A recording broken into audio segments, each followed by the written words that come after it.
Hello everyone, I am Faiz and welcome back to Faiz learning port. आज की video कुछ अलग और स्पेशल होने वाली। इसमें मैं आपको कुछ अपनी कैलकुलेशन को बेहतर बनाने कुछ टिप्स और ट्रिक्स बताने वाला हूँ। इनको फॉलो करके आप अपनी कैलकुलेशन को बेहतर बना सकते हैं, यानी कि कम समय में और भी अच्छे लेवल पर पहुँच सकते हैं अपनी कैलकुलेशन में। सो उसी का डिस्कशन इस वीडियो में करने वाला हूँ। वीडियो एंड तक वॉच करिएगा और अपने दोस्तों के साथ शेयर भी कर दीजिएगा। देखिए, कुछ टिप्स होते हैं। नहीं, सबसे पहला पॉइंट जो मैं लेके आया हूँ क्या है वो कि आपको जो है सबसे टेबल्स याद होने चाहिए।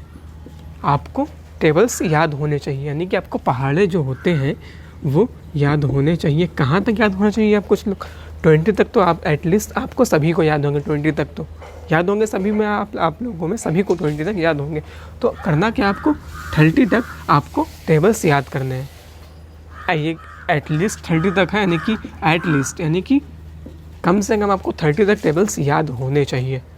कोई इतना बड़ा इसमें रॉकेट साइंस नहीं है, आप आराम से याद कर सकते हैं। 20 तक तो पहले से ही आपको याद है, 20 तक बस 21 से 30 तक आपको याद करना है। आप आराम से इजीली याद कर सकते हैं। ठीक है। दूसरा पॉइंट क्या है कि आपको स्क्वायर्स याद पता होने चाहिए। स्क्वायर्स आपको लर्न होने चाहिए। कितने तक स्क्वायर? सेम वही, आपको 30 तक स्क्वायर्स लर्न होने चाहिए। मीन्स स्क्वायर्स के मीन्स यानी कि आपसे कहा जाए 15 का स्क्वायर, यानी कि 15 की गुणा 15 से कितना हो जाएगा गुणा करेंगे तो वो चीज़ होती है स्क्वायर। तो वही चीज़ कहलाती है 15 का स्क्वायर कितना होता है 225। इस तरीके से आपको सभी के स्क्वायर्स लर्न होने चाहिए। 1 से 30 तक आप आसानी से लर्न कर सकते हैं। लिख लीजिएगा एक पेज पे, याद कर लीजिएगा। तीसरा पॉइंट क्या है कि आपको क्यूब्स लर्न होने चाहिए।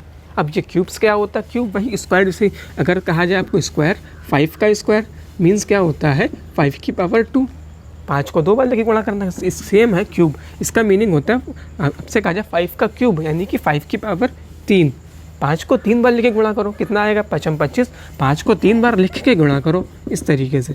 5 25, 25 पंजे 125। इस तरीके से ये 5 का इस क्यूब 125। इस तरीके से आपको सारे क्यूब याद होने चाहिए। कहाँ तक?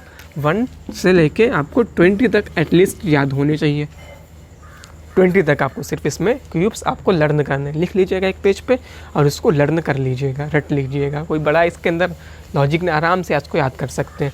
इन सब चीज़ों को फॉलो करने के बाद सबसे पहले 30 तक टेबल। अच्छा, कुछ लोग क्या करेंगे, टेबल्स इस तरीके से याद करेंगे। इससे आपसे उनसे कहा जाए कि 22 का टेबल्स होना, कहेंगे 22 एकम 22 नहीं, किस तरीके से नहीं। आपसे कहा जाए 22 पंजे कितना, तुरंत निकले मुँह से 1 110 1 110 तुरंत निकलना चाहिए। आपसे कहा जाए 23 नहीं कितना होता है, कितना होगा 69, तुरंत पता होगा आपको तुरंत।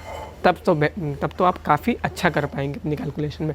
आप सोचेंगे, कहेंगे 22 से कम 22 इस तरीके से तो काफ़ी टाइम लगा देंगे। आपसे कहा जाए 22 पंजे कितना होता है 110। आपसे कहा जाए 23 चक्कू कितना होता है, कितना होगा 92 होता है। इस तरीके से चीज़ें आपको पता होने चाहिए। इस तरीके से आपको टेबल्स याद होने चाहिए। क्यूब्स भी आपको तुरंत पता हो।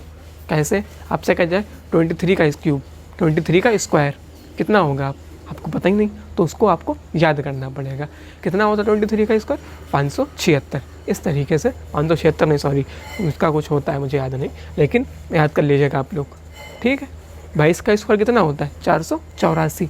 इस तरीके से आप लोग सभी के इसका तुरंत पता हो, तब तो आप अपनी कैलकुलेशन बेहतर करें। आपसे कहा जाए 25 का स्क्वायर 625। इस तरीके से आप सारे स्क्वायर्स लर्न कर लीजिएगा। सेम वही उसी तरीके से क्यूब्स भी लर्न कर लीजिएगा, तुरंत निकले मुँह से। अब सोचना ना पड़े आपको, फटाफट आपको याद हो, तो आप अपनी कैलकुलेशन को बेहतर कर सकते हैं। इसके अलावा क्या होता है, कुछ तो जोड़ने घटाने में काफ़ी टाइम लगा देते हैं। जोड़ने घटाने में उनसे कहा जाए अगर 63 में 35 ऐड करिए, जोड़िए, वो तो लिख के जोड़ेंगे, इस तरीके से जोड़ेंगे। इस तरीके से जोड़ते हैं वो लोग बच्चों वाले तरीके से, कुछ लोग कैसे होते हैं। तो इसमें आपको ये सब नहीं करना होता है। आपसे कहा जाए 35 में अगर आपको जोड़ना है तो बिना मन में जोड़ना पड़ेगा। आप कैसे जोड़ना है, कैसे जोड़ना है, क्या करेंगे? ये बड़ा नंबर है, यानी कि 63 में मुझे 35 ऐड करना है।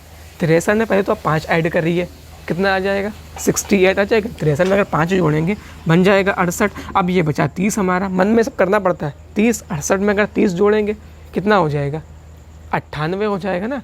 तो निकल आया। नहीं कर पाओ तो आप 10 10 करके जोड़ लीजिए।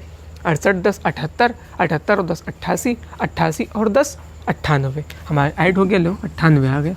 आप उससे करते काफ़ी टाइम लगाते हैं, हालांकि जल्दी तो उससे भी हो सके, इसमें आप मन में ही कर सकते हैं कम समय में।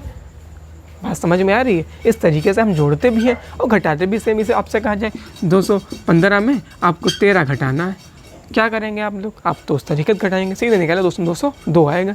कैसे घटाया, 200 छोड़ दिया हमने, 15 में से 13 घटा दिया, 2 आ जाएगा, 202 हो गया। कितना बेस्ट मेथड होता है। इस तरीके से आपको मन में सब चीज़ें करनी पड़ती हैं, तभी तो आप अपने कैलकुलेशन को बेहतर बना पाएंगे। इसकी प्रैक्टिस करते रहें, आके दिन भर में करा करिए कि स्क्वायर्स की, क्यूब्स की, तभी आप इसको जल्दी कर सकते हैं। सो ये सब चीज़ें आपको फॉलो करनी पड़ेंगी। इसके अलावा क्या कर सकते हैं आप, कुछ इसके एग्जांपल्स प्रैक्टिस कर लीजिएगा जोड़ना घटाने के, ठीक है, तभी आप अपने कैलकुलेशन को बेहतर बना सकेंगे।